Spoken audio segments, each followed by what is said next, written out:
He is one of the most famous and controversial people in the world today. With Donald Trump, there is no middle ground. You either love him or hate him. Recently, his name made headlines worldwide after Trump survived a shooting attempt during one of his political speeches.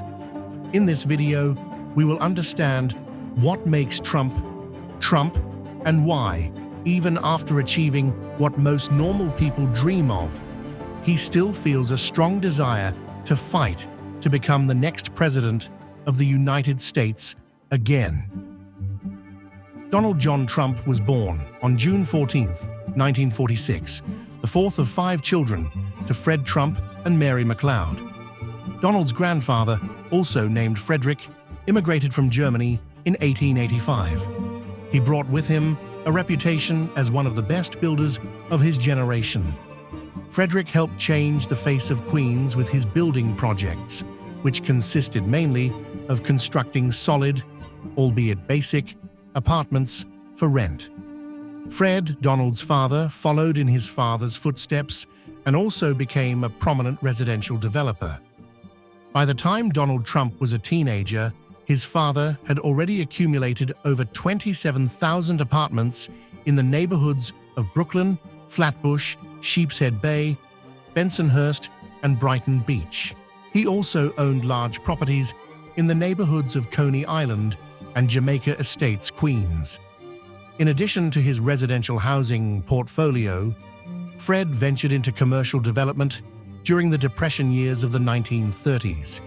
He built Trump Markets, which were supermarkets based on the serve yourself and save concept, and with war on the horizon, he also got involved in building military bases.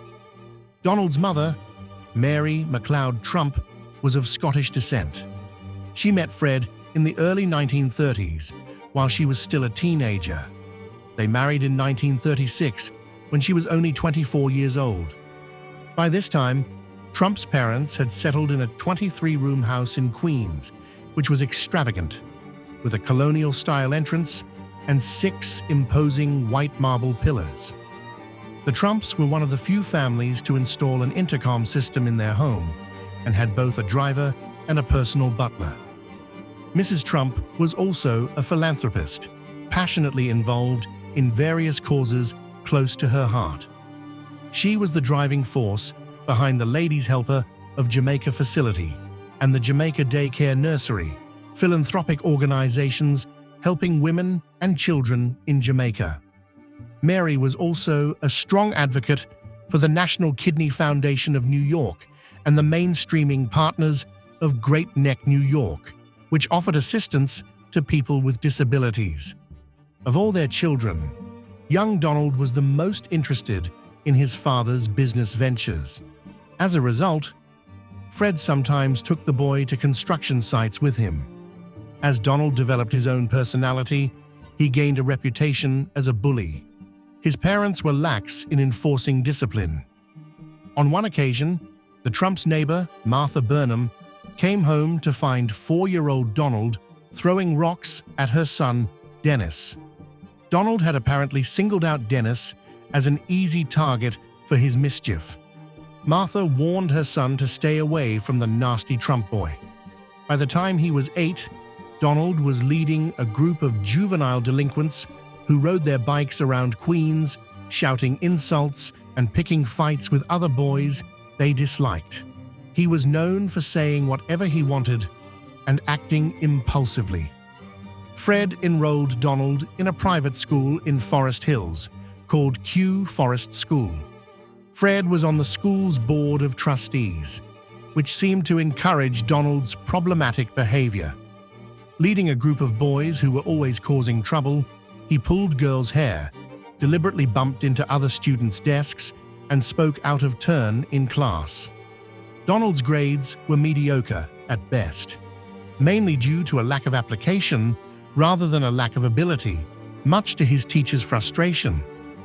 However, in playground and sports activities, he demonstrated considerable skill.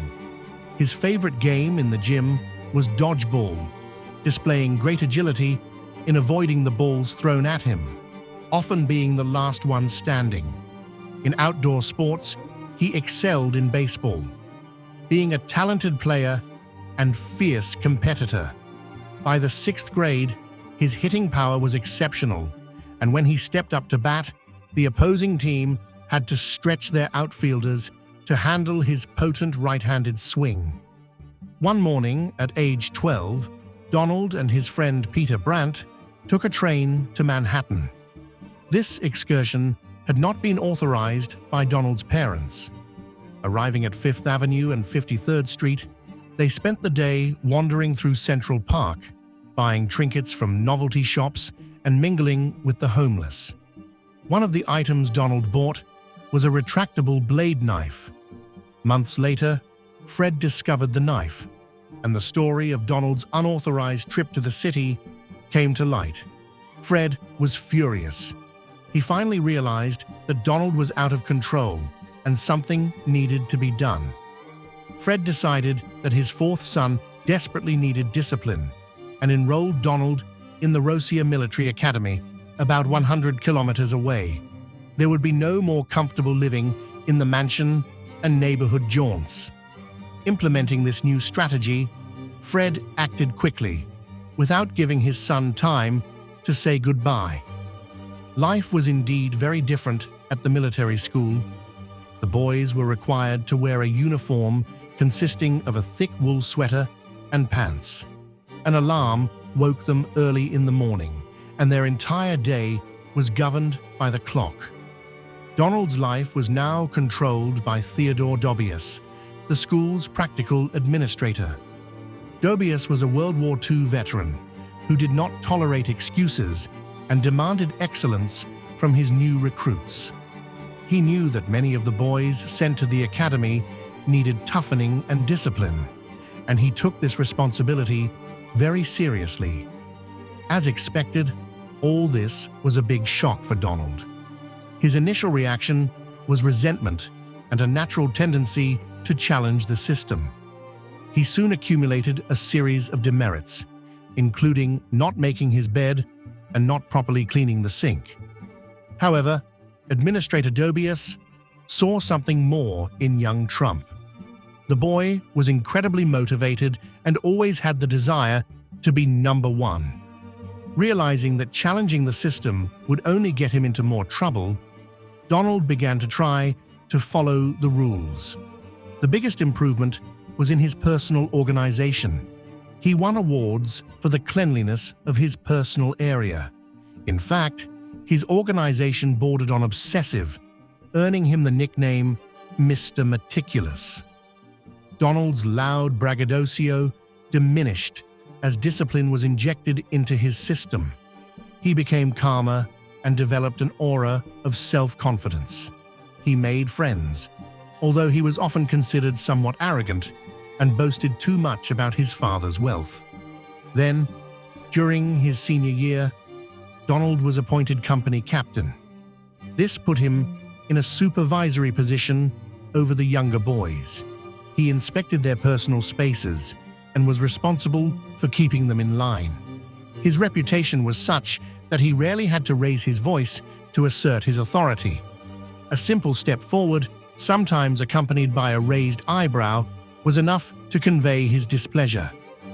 As company captain, Trump proved to be an effective delegator, to the point of delegating the inspection of the boys under his command to others while he retired to his room to recline on his bed. This practice soon caught the attention of Administrator Dobius, who was not impressed. He removed Trump from his role as company captain and gave him an administrative position at the school. Donald then saw this as a promotion for his excellent performance in his previous role. Entering the real estate business. After graduating from Rosia Military Academy at age 18, he enrolled at Fordham University in the Bronx to study real estate. He was determined to follow in his father's footsteps and enter the world of real estate development. Of course, he intended to do it bigger and better than his old man, and for that, he felt he needed a degree in real estate. In 1966, after 2 years at Fordham, Donald transferred to the Wharton School at the University of Pennsylvania. There, he fell out of place. Although he came from a wealthy family, he lacked the Ivy League refinement of his peers. He was rough and blunt, soon proving to be the proverbial round peg in a square hole. On his first day, the professor asked each student why they had decided to study real estate. When it was his turn, Donald stood up and declared that he would become the king of New York in the real estate business. Trump graduated from Wharton in 1968, returning to New York with a degree in real estate. By this time, he was eligible for the military draft and to serve his country in Vietnam. However, a physical exam in September 1968 resulted in a medical suspension due to bone spurs in his heels. Settling into an apartment in Queens, Trump began working for his father in early 1969. From the outset, he felt a deep need to prove to his father that he was an extremely talented real estate businessman. Trump's way of doing business was questioned in 1973 when a handful of tenants filed a class action lawsuit against the company, alleging racial discrimination in violation of the Fair Housing Act. The case was impossible to prove, however, and the Trump organization paid a small settlement without admitting guilt. Around the same time, Donald was promoted to president of the company, and his first act was to rename the company. The former Elizabeth Trump and Son became the Trump Organization. One of his next moves was to hire the aggressive lawyer Roy Cohn. Cohn had a reputation for being a ruthless attorney. If anyone dared to sue those he worked for, he would destroy them. Trump's first marriage. In 1975, Donald met Ivana Maria Zelničková, a beautiful skier from Czechoslovakia. A romance soon blossomed, and after 2 years of dating, the couple married. In the next 5 years, Ivana took on management responsibilities in various business ventures. She also gave birth to 3 children: Donald Jr., Ivanka, and Eric. The vast majority of Fred Trump's business was centered around middle-income housing in Brooklyn, Queens, and Staten Island. To Donald, this was insignificant. He wanted to break into the large-scale commercial real estate market in the heart of the Big Apple. He set his sights on a project in Manhattan. His target was the Commodore Hotel, a dilapidated white elephant with 2,000 rooms on 42nd Street. Trump intended to completely remodel it and turn it into a sophisticated Hyatt hotel. At the time, the Hyatt empire was run by the Pritzker family, and despite having a presence across the country, they were not in New York.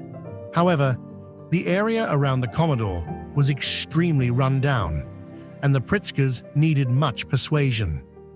For Donald, though, the rundown environment and the hotel's deplorable state meant that he could acquire the property for a bargain price.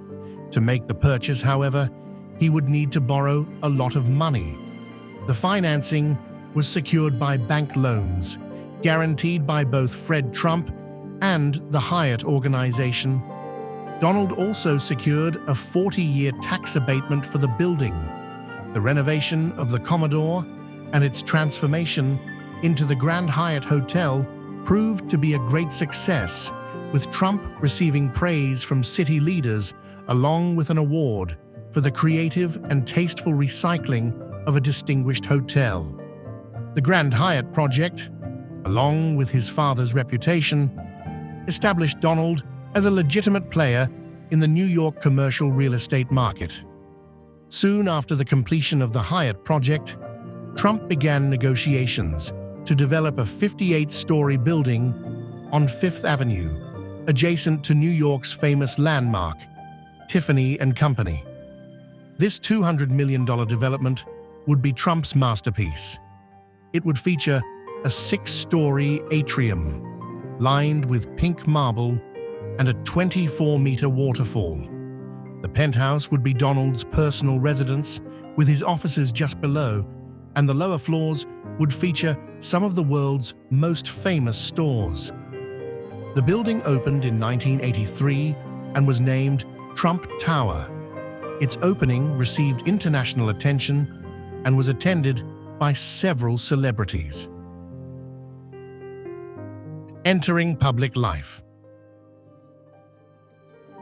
While Donald was working on Trump Tower, a local New York builder was trying to repair the Woolman Rink, which had fallen into disrepair.